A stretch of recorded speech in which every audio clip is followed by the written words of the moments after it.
Hello, everybody. Welcome back to Bipolar Brought Balance. I'm Emily LoMenzo Washcovick, and today is May 1st, 2026, the first day of Mental Health Awareness Month.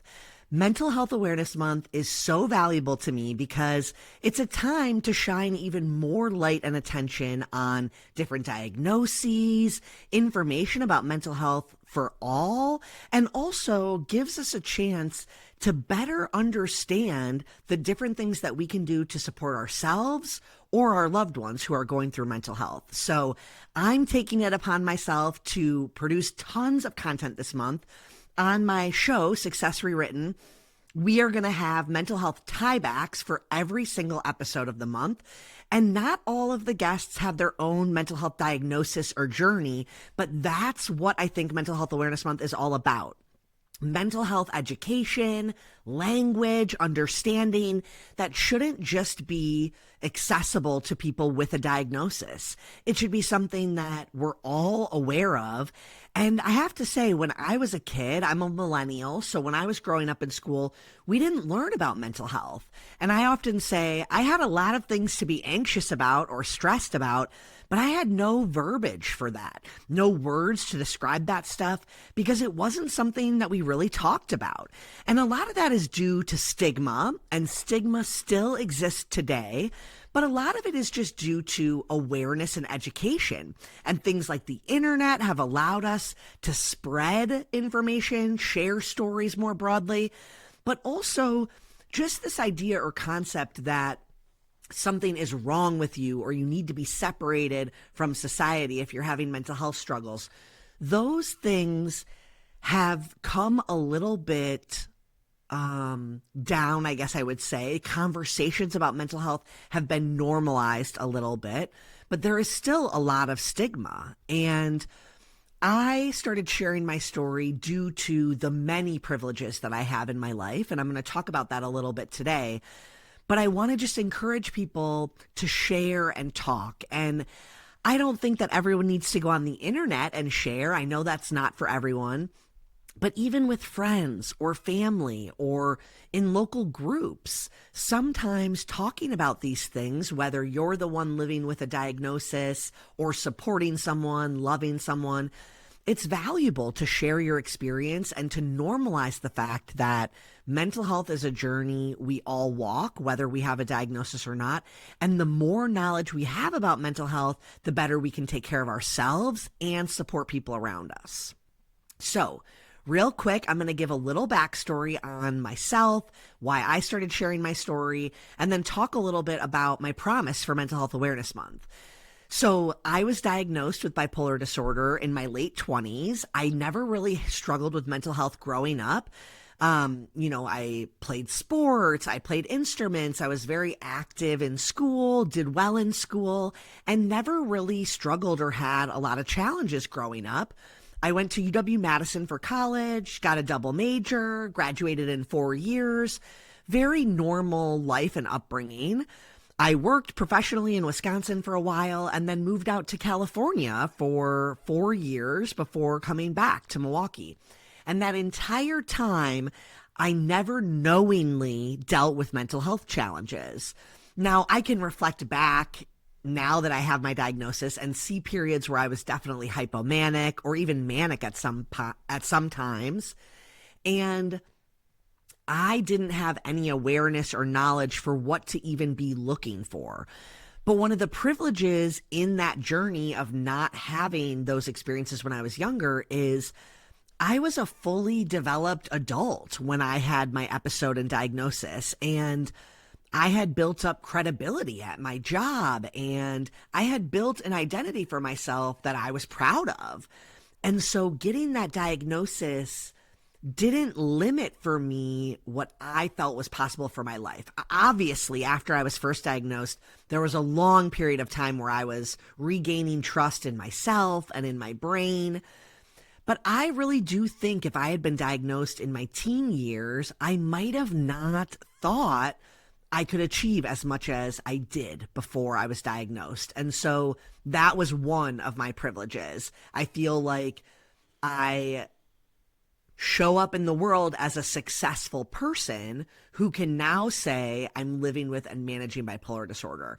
And if I didn't have some of those achievements, I might not have felt that way about the diagnosis or about myself.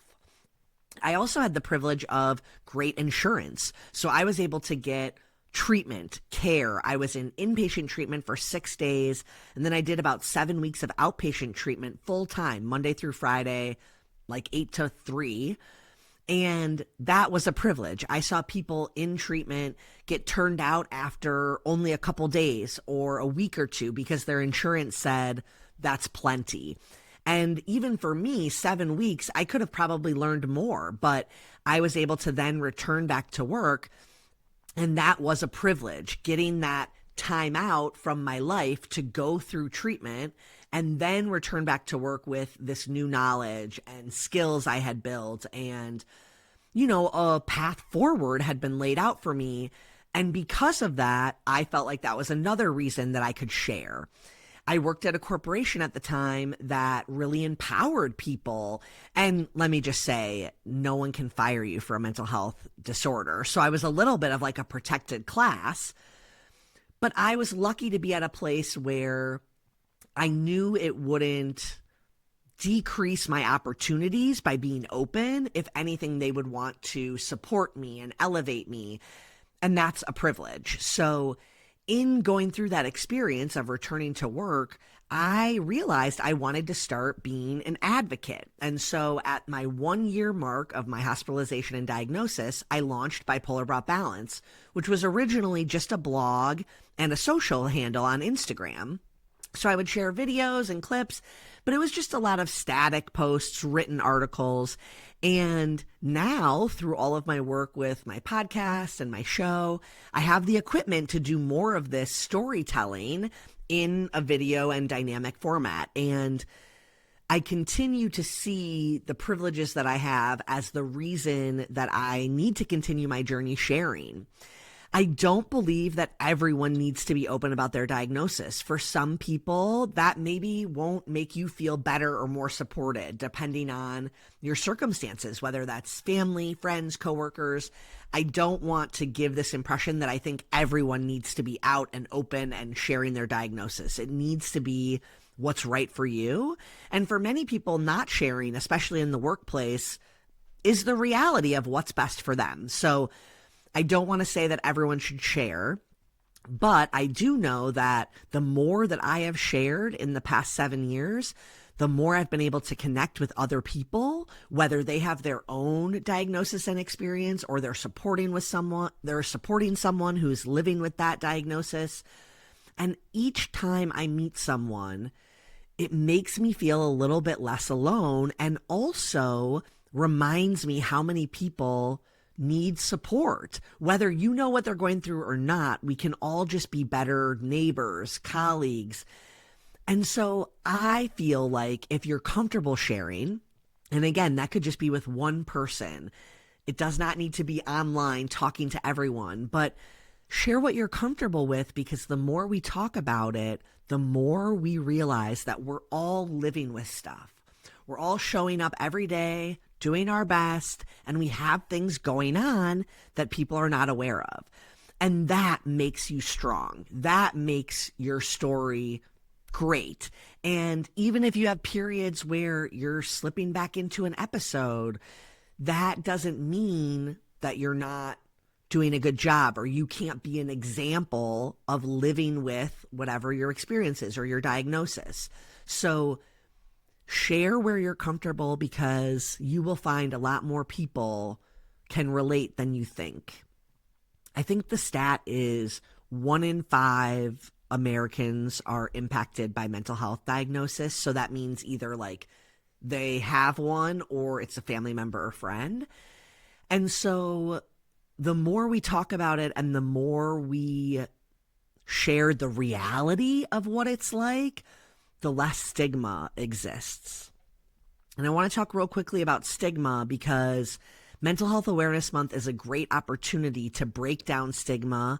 There's a lot of things going on that you can connect to and tie to, But this should be something that we talk about year round. And stigma reduction is super important to me because there's a lot of people out there who get a diagnosis of bipolar disorder or schizophrenia or OCD, and they think their entire life is over. And that's because we either don't see examples of the alternative, or we see a lot of examples of that being the case.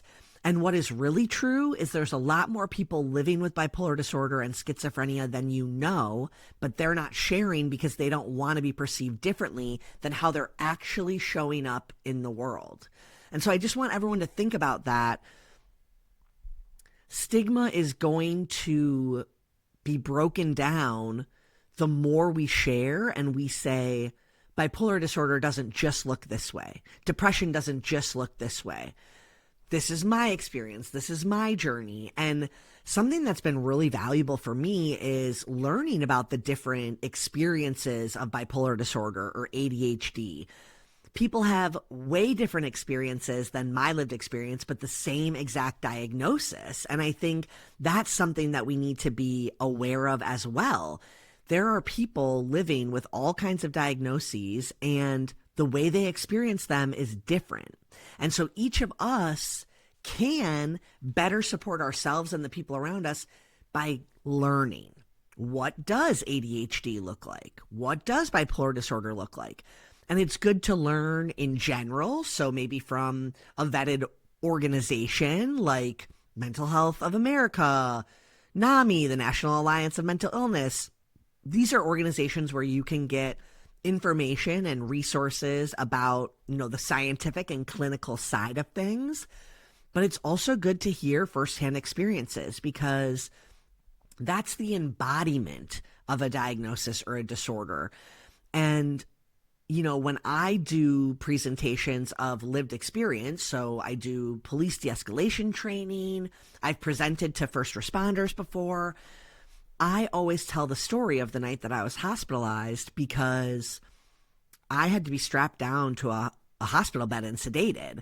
And when I came into the emergency room, I was barely clothed. My parents were able to get an open face sweater on me and some baggy shorts. But when they arrived, after my partner called them and I was in full-blown mania and psychosis, I was naked, pacing around my apartment saying, I just need to shower and sleep.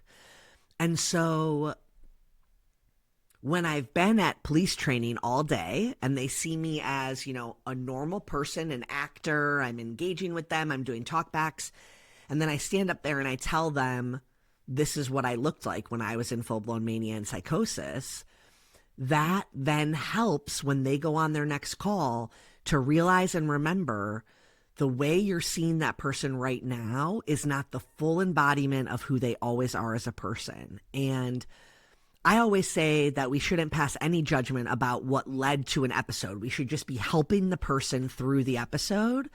But if you do have those thoughts in your mind, like what did they do to get to that place, I want you to know that that's not always what happens. It's not always because someone stops taking medication or they have an addiction or something bad happens. Sometimes things happen in our life that are good that cause mental health episodes. And I've talked about that before on this channel. When I got engaged, for example, I was so excited. We're messaging everyone. We're celebrating with people.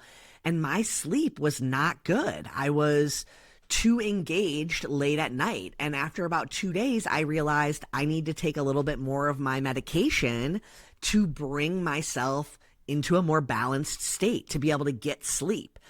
And so that's a prime example of if I didn't have my Oura Ring, if I didn't have a way to pay attention to what's going on with my body, I might not have caught that. And I could have put myself into full-blown mania just because of a happy life event happening. And the same is true when I was planning my wedding. I took a lot of steps to ensure that this big and potentially expensive life event did not cause a mental health episode for me.